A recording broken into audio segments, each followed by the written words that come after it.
ஆவியானவரோடு உள்ள உங்கள் உறவில் நீங்கள் வேறு பரிமாணத்தில் எழுந்து வாழ்வீர்கள்.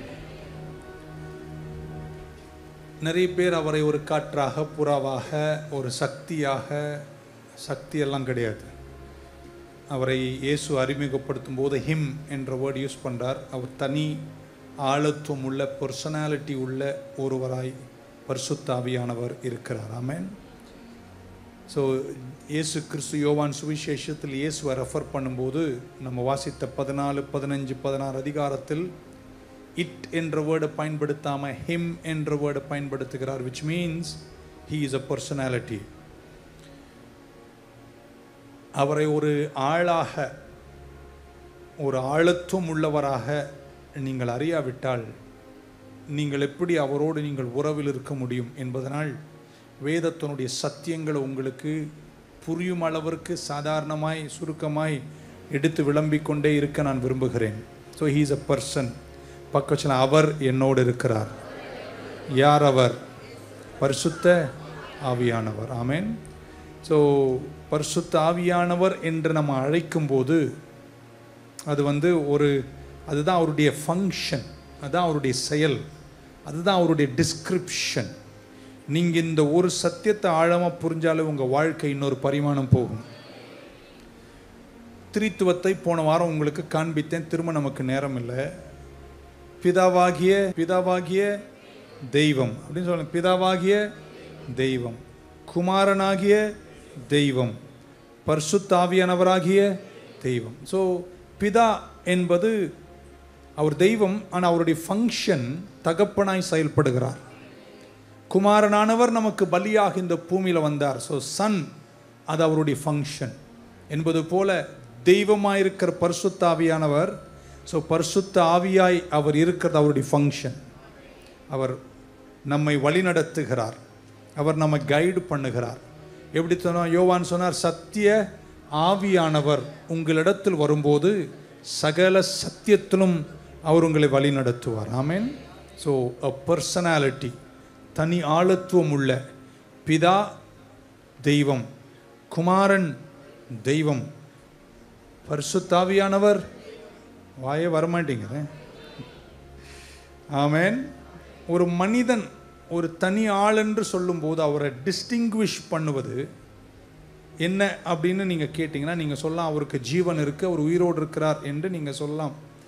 நான் சொல்கிறேன், உயிரோடு இருந்தால் மட்டும் போதாது, ஒரு பர்சனாக இருந்தால் தான் அவரோடு நம்ம தெய்வீக உறவில் இருக்க முடியும். மரங்களுக்கு கூட ஜீவன் உண்டு என்று சொல்லுகிறார்கள். நானும் போய் மரத்தாண்ட நின்று பல விஷயங்களை பேசியிருக்கேன். அது இதுவரைக்கும் ஒரு முறை கூட என்கிட்ட திரும்ப பேசவே இல்லை. திரும்ப பேசாத ஒரு மரத்துக்கு ஜீவன் இருந்தாலும் அதோடு நம்ம உறவில் இருக்க முடியாது. Because it is not a personality. So நான் நம்பி ஆராதிக்கின்ற பிதாவாகிய தேவன், குமாரனாகிய இயேசுவும், பரிசுத்த ஆவியானவராகிய தெய்வமும், அந்த வார்த்தைகளை அழுத்தி சொல்லும்போது நீங்கள் ஆமேன்னு சொல்லலாம். பரிசுத்த ஆவியானவராகிய தெய்வம், கடவுள். ஆமேன்னு சொல்ல மாட்டீங்களா? He's a personality. உங்கள் கூட இருக்க விரும்புகிறார். அவருக்கு ஒரு மைண்ட் இருக்குது அப்படின்னு என் பைபிள் சொல்லுகிறது. அப்படின்னு அவர் சிந்தை உள்ளவராயிருக்கிறார். பிலிப்பியருக்கு பவுல் சொல்றார், கிறிஸ்துவில் இருந்த சிந்தையே உங்கள் சிந்தையாக இருப்பதாக. The Holy Spirit has a mind. ரெண்டு, அவருக்கு ஒரு சித்தம் இருக்குது. எது நல்லது எது கெட்டது என்று நடத்தி தேவ சித்தத்தை உங்களுக்கு வெளிப்படுத்துவதில் பரிசுத்த ஆவியானுடைய ஃபங்க்ஷன் அதிகமாயிருக்கும். 3, அவர் உணர்வுகள் உள்ளவராயிருக்கிறார். இப்போ நான் உங்களை திட்டினா உங்களுக்கு எப்படி வருத்தம் ஆகுதோ அந்த மாதிரி அவர் வருத்தப்படக்கூடியவராய், விசனப்படக்கூடியவராய், துக்கப்படக்கூடியவராய் இருக்கிறார். So he has a mind, he has a will and he has emotions. Amen. So பரிசுத்த ஆவியானவரை ஒருவரும் ஒரு காலமும் துக்கப்படுத்தவே கூடாது. ஆமென். ஸோ பரிசுத்த ஆவியானவர் நமக்குள்ளே வாசம் பண்ணுகிறார். பக்கத்தில் உலகத்தில் இருப்பவனை காட்டிலும் எனக்குள்ளே இருக்கிறவர். ஸோ உங்களுக்குள்ளே இருக்கிறவர் யாருங்க? பரிசுத்த ஆவியானவர். அதான் இருக்குன்னு தெரிஞ்சா இருக்கிற மாதிரி யாரும் தெரியல. காலையில் பரவாயில்ல, தெரிஞ்ச மாதிரி ஒரு ஆமீன்னு சொல்லுங்க பார்க்கலாம். ஸோ பரிசுத்த ஆவியானவர் தேவனை போல சிந்திக்க உங்களுக்கு சிந்தை தருவார். பரிசுத்த ஆவியானவர் தேவன் எதை விரும்புகிறாரோ அதை விரும்பக்கூடிய சித்தத்தை உங்களுக்கு தருவார். ஆமென். பரிசுத்த ஆவியானவர் தேவன் எதை உணர்கிறாரோ அதை உணர்கின்ற பலனை கர்த்தர் உங்களுக்கு தருவார். ஏனென்றால் உங்க கூட இருக்கிறார், அவருக்கு உங்களுக்குள்ளே இருக்கிறார். ஆமென். ஒரு விஷயத்தை குறித்து நீங்கள் அறிய வேண்டும் என்று நினைக்கும் போது, ஆமென், உங்களுக்குள்ளே இருக்கிறவர் அதன் சித்தத்தையும் அதன் சிந்தனையையும் அதனுடைய உணர்வுபூர்வமான வழியும் உங்களுக்கு காட்டுவதற்கு உங்களோடு இருக்கிற பரிசுத்த ஆவியானவர் உண்மையுள்ளவராயிருக்கிறார். ஆண்டவர் ஒரு விஷயத்தை குறித்து என்ன நினைக்கிறார் உங்களுக்கு தெரியாத போது உங்களுக்கு அது சொல்வதற்கு பரிசுத்த ஆவியானவர் துணையாயிருப்பார். ஆமென். இது என்ன எனக்கு தெரியலையே, என்ன செய்யணும்னு தெரியலையே என்று நீங்கள் நினைக்கும் போது, அல்லது ஆண்டவர் என்ன நினைக்கிறார் என்று நினைக்கும் போது, அவர் என்ன நினைக்கிறார் என்பதை உங்களுக்கு வெளிப்படுத்துவதற்கு உங்களோடு இருக்கிற பரிசுத்த ஆவியானவர் அந்த சிந்தனை உங்களுக்கு வெளிப்படுத்துவார். ஆமென். ஒரு சிச்சுவேஷனில் இருக்கீங்க, ஒரு பிரச்சனையில் இருக்கீங்க, இதில் கர்த்தருடைய விருப்பம் என்ன எனக்கு தெரியாது என்று நீங்கள் நினைக்கும் போது அந்த விருப்பத்தை தெரிவிக்கிறவரை பரிசுத்த ஆவியானவர் உங்க கூட இருப்பார். Number 1, he has a mind. ஆமென். அவர் சிந்தனை உள்ளவராயிருக்கிறார். அவர் சும்மா காத்தல்ல, கல்லல்ல, மரம் அல்ல, புறா அல்ல. he has a mind. யோவான் சுவிசேஷம் 16ஆம் அதிகாரத்தின் 13ஆம் வசனம், how be it சொல்றார், when he the spirit of truth, சத்திய ஆவியானவர் உங்க கிட்ட வரும்போது, he will guide you into all truth, சகல சத்தியத்திலும் அவர் உங்களை வழிநடத்துவார். he shall not speak of himself, but whatsoever he shall hear, that shall he speak, and he will show you things.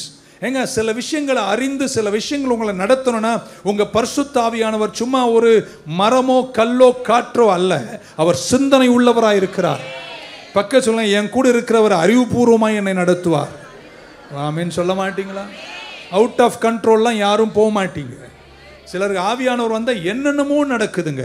நான் சொல்கிறேன், ஆவியானவர் வரும்போது தெளிவான சிந்தனையோடு உன்னை நடத்துவார். இருக்கீங்கன்னா ஒரு ஆமீன் சொல்லுங்க பார்க்கலாம். சகல சத்தியத்திலும் உங்களை என்ன செய்வாராம்? ஏங்க அவர் உங்களை சகல சத்தியத்திலும் வழி நடத்தணும்னா அவர் அறிவாற்றல் உள்ளவராக இருக்கிறார். He is a God of mind. He knows everything. நம் தேவன் சர்வ ஞானியாக இருக்கிறார். ஆமென். அதனால சர்வ ஞானம் உள்ளவர், அந்த நாலேஜ் உள்ளவர் உன்னோடு நடத்துவார். ஒரு அறிவு அல்லது சிந்தனை மைண்ட் என்று ஒருவருக்கு இருக்குமையானால், ஆமென், எல்லாத்தை குறித்தும் நல்லா கேட்ட ஆமென் சொல்லணும், எல்லாத்தை குறித்தும் அறிவுள்ள ஞானமுள்ள தெய்வமாகிய பரிசுத்த ஆவியானவர் உங்களுக்குள்ளே இருக்கும்போது, சார் அப்படி சொன்னா நீங்க ஆமென் சொல்ல மாட்டீங்களா? இப்போ சொல்லட்டுமா? உங்களை பத்தின எல்லாமே தெரிஞ்ச ஒருவர், எல்லாம் ஆமென் வருது பாருங்க. உங்களை பத்தின எல்லாமே தெரிஞ்ச ஒருவர் தெரிஞ்சும் உனக்குள்ள வாசம் பண்ண தன்னை ஒப்படைத்தாரே, அது எவ்வளவு நல்ல விஷயம்னு நினைச்ச ஆண்டவருக்கு நன்றி சொல்ல மாட்டீங்களா? அவர் சிந்தனை உள்ளவராயிருக்கிறார். உன்னை சகல சத்தியத்திலும் அறிந்து வழி நடத்துவார். ஆமென். ஹல்லேலூயா. நிறைய நேரம் இந்த பைபிளை படிப்பேன், ஒரு வசனத்தை எடுப்பேன், நோண்டி நோண்டி 10 கமெண்ட்ரியை ரெஃபர் பண்ணுவேன், ஒன்றுமே புரியாத மாதிரி இருக்கும். ஆனால் சில நேரங்களில் சில வசனத்தோடு நான் போராடி ஒன்றுமே கிடைக்காத போது, என்னால் முடியல என்று நினைக்கும் போது திடீர்னு பார்த்தா என் பக்கத்தில் யாரோ இருக்கிற மாதிரியும் அதனுடைய தெளிவான ஒரு சிந்தனை எனக்கு தருவதை நான் உணர்ந்திருக்கின்றேன். அவ்வளோதாங்க. அந்த ஒரு சிந்தனை வந்த பின்னாடி பார்த்தீங்கன்னா சடசடன் அதற்கு ஏற்ற வசனங்கள் சிந்தனைகள் எல்லாம் எனக்குள் வருவதை நான் வெளிச்சமாய் உணர்ந்திருக்கின்றேன். 3 பேரை தட்டி சொல்ல, எனக்குள்ளே இருக்கிறவர் என்னை சகல சத்தியத்திலும், இன்னைக்கு ஜெபிக்கிறவங்க உங்க கூட இருக்கிறவர் கிறிஸ்துவில் இருந்த அதே சிந்தனையை உங்களுக்கும் பகிர்ந்தளித்து உங்களை வெற்றி பூத்தவர்களாய் நடத்துவதற்கு பரிசுத்த ஆவியாகிய தெய்வம் வல்லவராயிருக்கிறார். ஆமென். ஹல்லேலூயா. நம்பர் 2, அவருக்கு ஒரு சித்தம் இருக்கு. பக்கத்துல அவருக்கு ஒரு சித்தம் இருக்கு. அப்போஸ்தலர் நடபடிகள் 16ஆம் அதிகாரத்தினுடைய 6ஆம் வசனத்தை உங்களுக்கு காட்டுகிறேன். 16:6 of the book of Acts. Now when they had gone throughout Phrygia முழுவதும் அவர் சென்ற பின்பு, and the region of Galatia, கலாத்தியாவின் வழியாய் சென்றபோது, and where, இங்கிலீஷ்ல படிக்கிறேன் பின்பு தமிழ் சொல்றேன், they were forbidden by the Holy Spirit to preach the word in Asia. ஆசியாவுக்கு சென்று சுவிசேஷம் பிரசங்கிப்பதற்கு பரிசுத்த ஆவியானவர் அவர்களை என்ன செய்தாராம்? தடை செய்தார். ஆமென் சொல்ல மாட்டீங்களா? இந்த forbid என்ற வார்த்தை அல்லது forbade என்ற வார்த்தை means to exercise your will, உங்கள் சித்தத்தை வெளிப்படுத்துவது என்ற அர்த்தமாகும். ஆமென். ஸோ பரிசுத்த ஆவியானவரை நம்பி சுவிசேஷத்திற்காக நம்முடைய அப்போஸ்தலர் போகிறார்கள். பரிசுத்த ஆவியானவர் சொல்றார், நீங்கள் ஆசியாவுக்கு போகக்கூடாது என்று தடுத்தாராம். ஆமென். ஏன் தெரியுமா தடுக்கிறாரு? அங்கே என்ன ஆபத்திற்கு என்ன இருக்குன்னு முன்னறிந்து தேவ சித்தத்தை வெளிப்படுத்தி நடத்துகிறவராய் பரிசுத்த ஆவியானவர் இருக்கிறார். பக்கத்தில் அவர் எனக்குள்ளே இருக்கிறார். ஃபார்பிட் இங்கிலீஷ்ல அப்படின்னா சித்தத்தை வெளிப்படுத்துகிறார். போன்னு சொல்றாரு, போகாதன்னு சொல்லுவார். ஆமென் சொல்ல மாட்டீங்களா? எத்தனை பேர் நம்புறீங்க என் கூட இருக்கிற ஆவியானவர் நடத்துவார்? நீங்க நல்ல ஒரு தாயா இருக்கீங்கன்னு வைங்களேன், அல்ல தகப்பனா இருக்கீங்கன்னு வைங்களேன், ஒரு ஸ்விம்மிங் பூல் ஆழமானது இருக்கு, உங்க 3 வயசு குழந்தை அது நேரம் ஓடிட்டு இருந்தா போன்னு விட்டுருவீங்களா? நீங்க என்ன செய்வீங்க? தடுப்பீங்க. இருக்கீங்களாங்க? அங்க போகாத, அது ஆபத்து, நீங்க என்ன செய்வீங்க? தடுப்பீங்க. ஏன்னா அதுல என்ன இருக்கு என்றது உங்களுக்கு நன்றாக தெரிஞ்சு நீங்க தடுப்பது போல சில இடங்களுக்கு போய் குழில விழாம உங்க கூட இருக்கிற பரிசுத்த ஆவியானவர் சித்தம் உள்ளவராயிருந்து உங்களை தடுக்கிறவராயிருப்பார், வழி காட்டுகிறவராயிருப்பார். நல்ல ஒரு அலையில சொல்ல மாட்டீங்களா? ஆவியானவர் ஆசியாவுக்கு போவதற்கு he forbid them, he exercised his will. போகாதீங்க என்று தன் சித்தத்தை வெளிப்படுத்தினார். ஆமென். நீங்கள் பரிசுத்த ஆவியானவரை அறிந்தால், நல்ல ஆமென் சொல்லுங்களேன். அதுக்கு நீங்கள் எந்த அளவிற்கு பரிசுத்த ஆவியானவரை அறிகிறீர்களோ அந்த அளவிற்கு தேவ சித்தத்தை உங்க வாழ்க்கையில் அறிவீர்கள். உங்களுக்கு அவரை தெரியலனா நீங்க உங்க இஷ்டத்துல தான் இருப்பீங்க. ஆமென் சொல்ல மாட்டீங்களா? இன்னும் அவர் அறியணும்னு சொல்றவங்க மட்டும் ஒரு ஆமென் சொல்லுங்க பார்க்கலாம். ஸோ எப்படி நான் தேவ சித்தத்தை அறிய முடியும் அப்படின்னு ஒரு கேள்வி வருகிறது. நல்லா கேட்கணும், சிம்பிளா உங்களை புரிய வச்சிடறேன். 2 விதத்தில் தேவ சித்தத்தை நம்ம அறிய முடியும். 2 விதத்தில். எத்தனை விதத்தில் இருக்கீங்களான்னு பார்த்தேன். அப்படியே அந்த கேட்குற தோரணையிலேயே சிந்தனையை ஊர் விட்டுலாம் சுத்த விட்றீங்க பாருங்க. ஆவியானவர் உங்களை அப்படியே சர்ச்சில் வேரூன்றி எங்கேயும் சிந்தனை செதறாம வார்த்தையை கேட்கிற உள்ளான காதுகளையும் வசனத்தின் வெளிப்பாடுகளை காட்கிற கண்களையும் கர்த்தர் உங்களுக்கு தரப்பாரா? ஓகே, எத்தனை விதத்தில் சித்தத்தை அறிந்து கொள்ள முடியும்? 2 விதம். ஒன்று ஜெனரல் வில் அப்படின்னா பொதுவான தேவ சித்தம். 2 தனித்தன்மையான தேவ சித்தம். இங்கிலீஷில் ஜெனரல் வில், 2 ஸ்பெசிஃபிக் வில். என்ன பாச சொல்றீங்க புரியல? பெருசான ஒரு வஞ்சர மீனை கொண்டு வந்து உங்களுக்கு கொஞ்சமாக ருசியாக கொடுக்கணும் பாருங்க, அதில் நாங்கள் படுற கஷ்டம் எங்களுக்கு தான் தெரியும். ஓகே, நல்லா கேளுங்க. ஆமென். ஹல்லேலூயா. திருமண வாழ்க்கை எப்படி இருக்கணும் என்று இந்த பைபிள் சொல்லுகிறது. அது பொதுவான சித்தம். புருஷன்னா என்ன, மனைவினா என்ன, பிள்ளைகள்னா என்ன, குடும்பம்னா என்ன, எங்க சண்டை போடக்கூடாது எல்லாம் இதில் சொல்லியிருக்கு. ஆமீன். தொலைஞ்ச மாதிரி தெரியுது, அதெல்லாம் இதில் சொல்லியிருக்கு. ஆனால் கல்யாணம் பண்ணணும்னு சொல்லியிருக்கு. ஆனால் எவ்வளோ பண்ணணும்னு இதில் புரியுதாங்க? ஸோ ஜென்ரல் வில் இதில் இருக்கு. ஆமீன் சொல்ல மாட்டீங்களா? கல்யாணம் என்ன, குடும்பம் என்ன, சந்ததினா எப்படி வாழணும், எப்படி வாழக்கூடாது, எப்படி பேசணும், எப்படி பேசக்கூடாது, எல்லாமே இதில் இருக்கு. இதை படித்தா உங்கள் குடும்பம் நல்லா இருக்கும். ஆனால் யாரை நான் கட்டணும் பாஸ்டர், அது இதில் எழுதலை. அப்போ அதை தெரியணும்னா உனக்கு என்ன தேவை? பரிசுத்த ஆவியானவர். ஆமென். If you want to know whom to marry, you must know the Holy Spirit. நீங்க போறீங்க, அந்த வீட்டில் உட்கார்றீங்க, ஆமென் சொல்ல மாட்டீங்களா? அது புடவெல்லாம் போட்டுட்டு காப்பியை கொண்டு வந்து குடிக்கும்போது உனக்குள்ள ஆவியானவர் இருந்தா, அவரை நீ அறிஞ்சிருந்தா அவர் சொல்லுவார் இதாண்டா அப்படின்னு. அது இல்லைன்னா அவர் சொல்லுவார் இது இல்லடா. ஓகே, ஒரு ஆமீன்லாம் வரமாட்டேங்க. புரிஞ்சா நீங்கள் ஆமீன் சொல்லுங்க. ஸோ ஜென்ரல் வில் வேற, ஸ்பெசிஃபிக் வில் வேற. ஜென்ரல் வில் இதில் இருக்கு. ஆமீன் சொல்ல மாட்டீங்களா? இதை படிக்க படிக்க படிக்க படிக்க நீங்கள் பூத்துக்குழுங்கி பிரகாசித்து கர்த்தருக்கு பயப்படுகிற மனுஷன் இவ்விதமாய் அவள் வீட்டோரங்களில் அந்த கனிச்செடியை எப்படி கண்டுபிடிக்கணும் என்பது இங்கே எழுதலை. ஆனால் உன் கூட இருக்கார் பாருங்க ஆவியானவர். அவர் உன்னை சத்தியத்தில் வழி நடத்தி தேவ சித்தத்தை உனக்கு இருக்கீங்க நினைக்கிற. ஆமீன் குறையிறதா? நல்ல ஒரு ஆமீன் சொல்லிடுங்க பார்க்கலாம். இப்படி வச்சுங்களேன், வீடை குறித்து, நிலங்களை குறித்து, செழுமையை குறித்து ஆமீன் சொல்ல மாட்டீங்களா? பொருளாதாரங்களை எப்படி கையாள வேண்டும், வியாபாரத்தை எப்படி கையாள வேண்டும், புருஷன் கிட்ட மனைவி எப்படி பழக வேண்டும், மனைவியை புருஷன் எப்படி நடத்துப்பா. என்ன ஒரு அமைதி! இதெல்லாம் ஜென்ரல் வில் இதில் எழுதி இருக்கின்றன. ஆமீன் சொல்ல மாட்டீங்களா? ஆமீன். ஆனால் எந்த வேலைக்கு நான் போனோம் அப்படின்றது இதில் எழுதலை.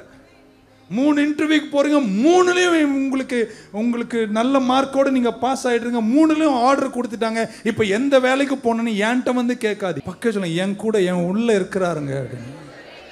ஏங்க உன் கூடவே இருக்கிறவர் உன்னை பத்தி உன்கிட்ட சொல்லாம என்கிட்ட சொல்றாருன்னா அவரு எப்படிப்பட்டவராய்? நான் நினைக்கிறேன், நான் நம்புகிறேன், உங்களை வளர்த்து கொண்டிருக்கிற வசனத்தில் இப்படி சொல்றேன், உனக்குள்ள இருக்கிறவர் உன் விஷயத்த உன்கிட்டயே என்கிட்ட எப்படி பார்த்து ஏன் பேச மாட்டான்னு நீங்க சொல்லி முடிச்சுட்டா என் செய்தி முடிஞ்சிருங்க. ஆமேன்னு சொல்ல மாட்டீங்களா? இன்னும் சொல்லட்டுமாங்க? இன்னும் இருக்கீங்களா? என்ன 2 சித்தம், ஒன்று ஜெனரல் சித்தம், இன்னொன்று தெளிவான சித்தம்.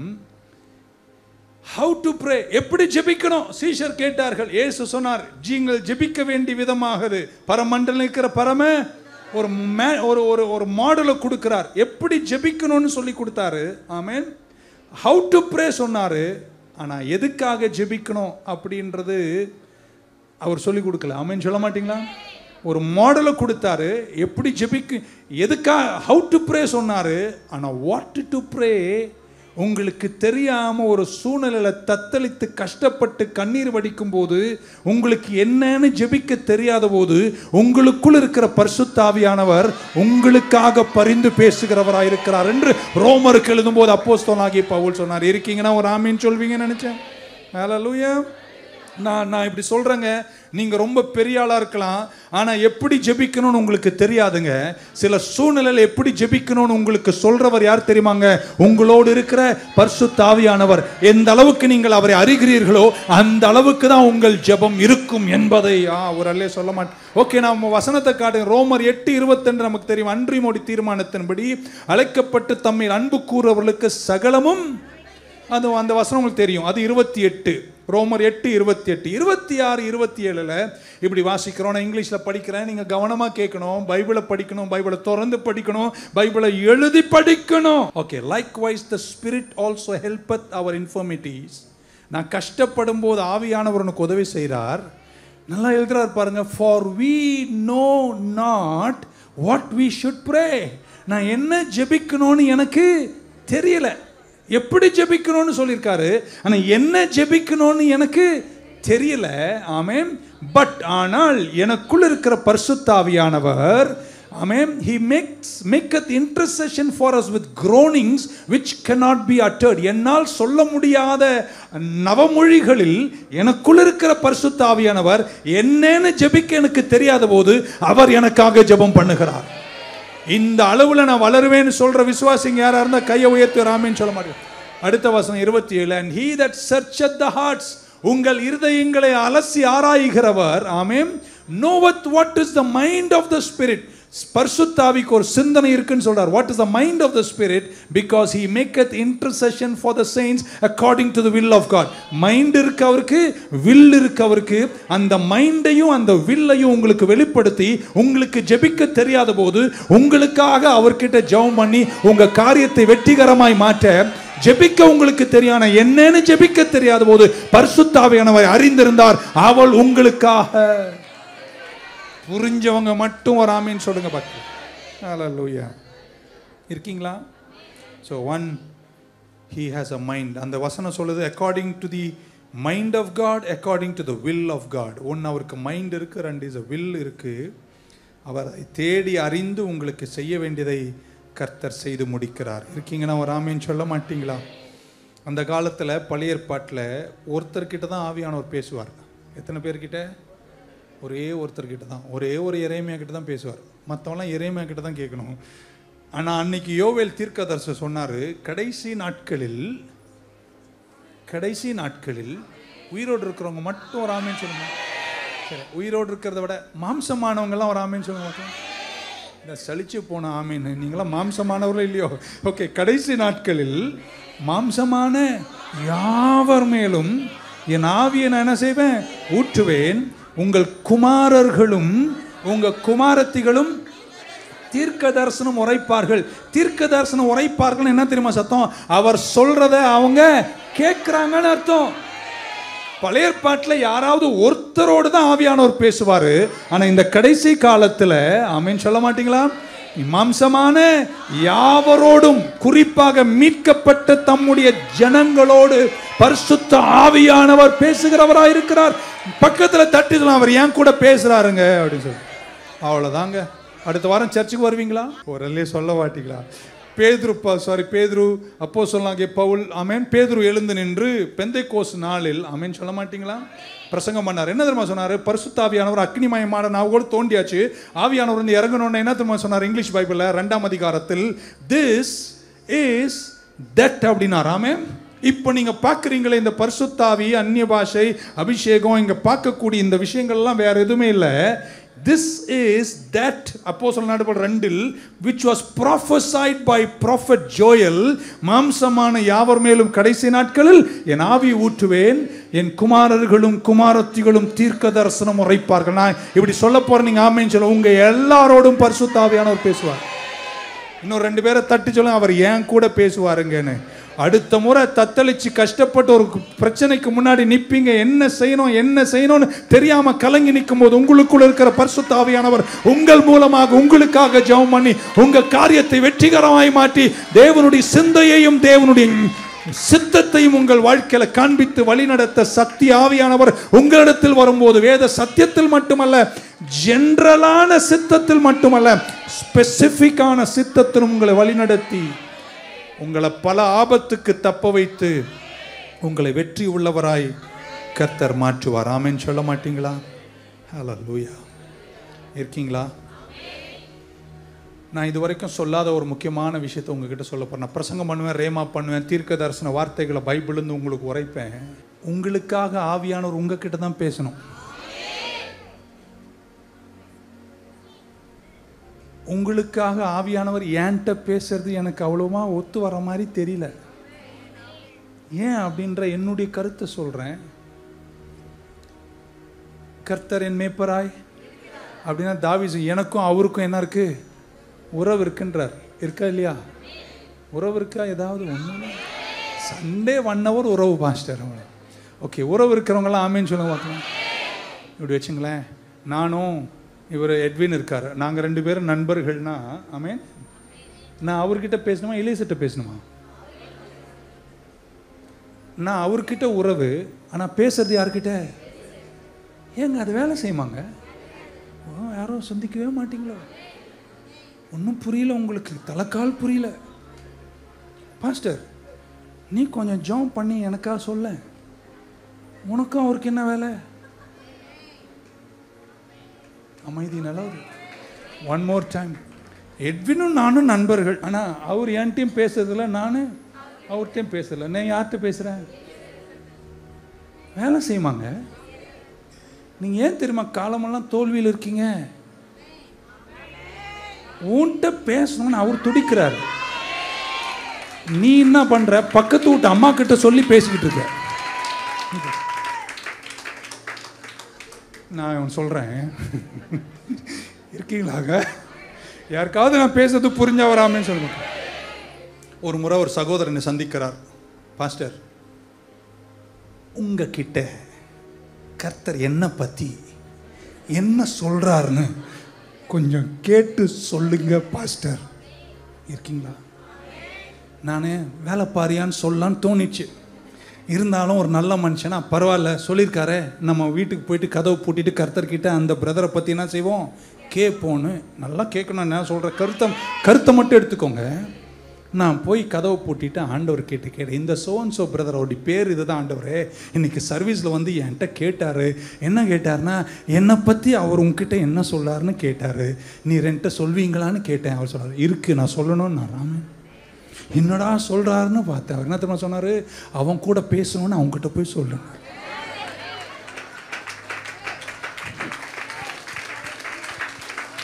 ஏன் அதுக்கு ஒரு சலிச்ச கைத்தட்டுன்னு தெரியல.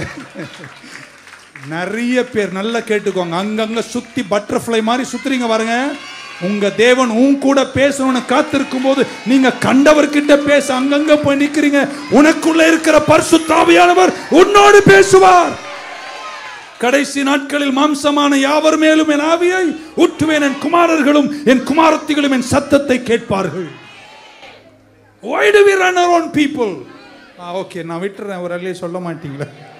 நீங்க ஆவியானவரை எந்த அளவுக்கு அறிகிறீர்களோ அந்த அளவுக்கு அவருடைய சிந்தையையும் அவருடைய சித்தத்தையும், எல்லாம் சொல்லுங்க, சிந்தனை சித்தம், ரெண்டையும் நீங்க அறிந்து கொள்வீர்கள்.